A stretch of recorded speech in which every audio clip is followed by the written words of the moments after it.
My name is Mary Neal, and I'm an orthopedic spine surgeon.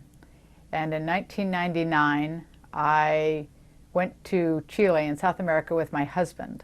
And we went on a kayaking trip and had a wonderful week of boating. The final day of kayaking, though, I was pinned in a waterfall and drowned. And while I was drowning, I was comforted by God very physically and very completely. And after I drowned, I was joyfully greeted by other spirits who knew me, who I had known for an eternity.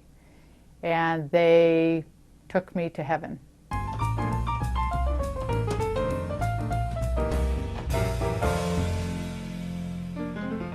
Many people can sense God's presence without being hit on the head.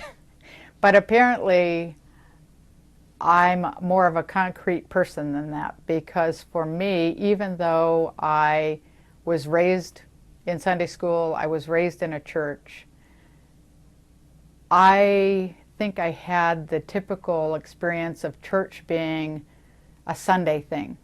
And during the week, you didn't really think about God or think about God's impact on your life. When I drowned, I was very comfortable and very comforted.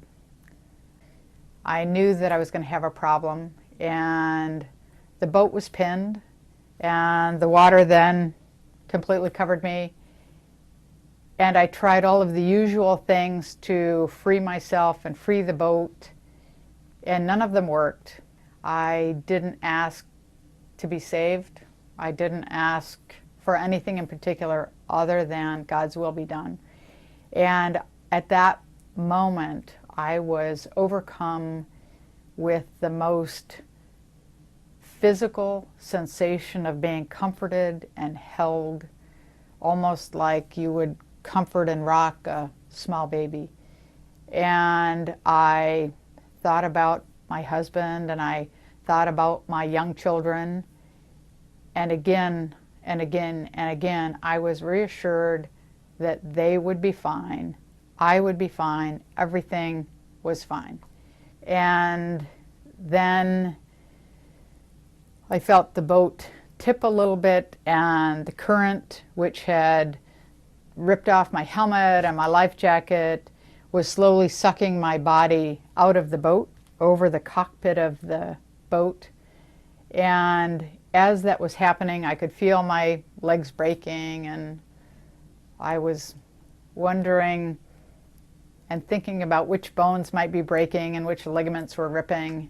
My body, or my spirit, peeled off of my body, and then as I felt my body sink with the current, I was free. I was greeted by a group of the most joyous spirits. And these were spirits that I couldn't identify as, oh gee, there's my father. They were so filled with love. And that's true of everything having to do with heaven, and every angel I talked to. There's this all-encompassing sense of love and joy. And we communicated, although not in English, not with our mouths. It was a form of communication that made me truly, truly understand how God can speak to people of different languages, and everyone understands them in their own language. And we traveled into an area where there was a giant field of sorts that again was beautiful, but it was all colors, and the sense of beauty was very intense. And I was excited. I had already been reassured that my family would be fine. these spirits who had guided me and protected me were so happy that I was there. I was really excited. And we then got to the entrance, and there was this palpable sadness that came over everyone, and everyone who was inside this hall sort of turned to look at me, and then the spirits who had brought me on this journey told me I had to go back to Earth. They told me that my work wasn't done. I wasn't happy about it. But after being told about some of the things that I needed to do, I certainly wasn't about to argue with God's plan for my life. And so I went back to my body and I sat down, and the spirits who had greeted me initially, taken me and brought me back, basically said goodbye.